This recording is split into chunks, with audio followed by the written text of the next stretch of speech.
నెల్లూరు సిటీలో ఏదైతే కార్యకర్తల కొత్త కమిటీ వచ్చిందో వాళ్ళందరూ పార్టీ సిద్ధాంత ప్రకారం ఈరోజు ప్రమాణ స్వీకారం చేశారు. ఈరోజు నెల్లూరు సిటీ తీసుకుంటే గత ఎలక్షన్లో 2024 ఎలక్షన్లో 73,400 మెజార్టీతో నన్ను గెలిపించడం జరిగింది. దానికి దాదాపు 3,600 మంది కార్యకర్తలు ఎంతో కష్టపడ్డారు. 2014-19లో ఏవైతే తెలుగుదేశం ఉన్నప్పుడు నెల్లూరు సిటీని డెవలప్ చేసామో దాన్ని దృష్టిలో పెట్టుకొని ప్రజలు తెలుగుదేశం వస్తేనే ఎన్డీఏ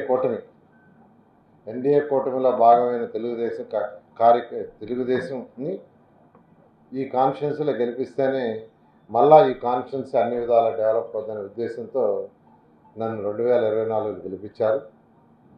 గెలిపించిన మాట ప్రకారం ప్రజలు ఏదైతే ఆ రోజు ఎలక్షన్లో నెల్లూరు ఎలా డెవలప్ అవుతుందని కోరుకున్నారో ఆ విధంగా ఈరోజు అటు కార్యకర్తలు కావచ్చు, కార్పొరేట్లు కావచ్చు,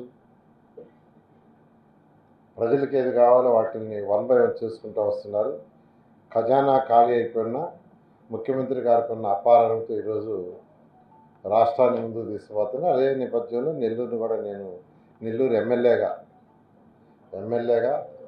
నెల్లూరు ప్రజలకు ఏదైతే చెప్పానో అది 100కి 100 పాళ్ళు చెప్పిన దానికంటే ఎక్కువ చేస్తానని మరొకసారి సందర్భంగా కార్యకర్తలకు నెల్లూరు ప్రజలకి తెలియజేస్తాను. అదేవిధంగా కార్యకర్తలు ఎవరైతే కష్టపడి కార్యకర్తలు చేశారో ఆ కార్యకర్తలందరినీ ఆదుకుంటానని చెప్పడం జరిగింది.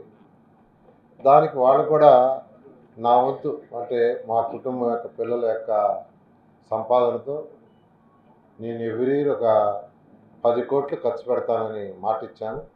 ఆ మాటకు కట్టుబడి ఈరోజు యాక్చువల్గా అది చేస్తూ ఉన్నాం. అది కాకుండా అనేక రంగాల్లో డెవలప్ అయ్యేవాళ్ళు, డిఫరెంట్ వర్క్ చేసుకునేవాళ్ళు, దానికి కావాల్సిన సపోర్ట్ కూడా ఈరోజు నా వంతు నేను చేస్తున్నాను. ఖచ్చితంగా తెలుగుదేశం పార్టీ అధినేత గౌరవమైన ముఖ్యమంత్రి నారా చంద్రబాబు నాయుడు గారు, అటు జనరల్ సెక్రటరీ యువ నాయకుడు లోకేష్ వారు ఏదైతే పార్టీ ఆఫీసులో ఆదేశిస్తారో పార్టీ పరంగా ఆ పరంగా కార్యకర్తలందరినీ ఆ డైరెక్షన్లో ముందుకు తీసుకుపోతామని మరొకసారి తెలియజేస్తూ నాకు ఇంత ఘన విజయాన్ని నెల్లూరు సిటీలో ఇచ్చినందుకు మరొకసారి కార్యకర్తలకు నెల్లూరు ధన్యవాదాలు తెలియజేస్తాను. యాక్చువల్గా పార్టీలో క్లస్టర్ ఇన్ఛార్జి కో క్లస్టర్ని తీసుకొచ్చారు ఈసారి.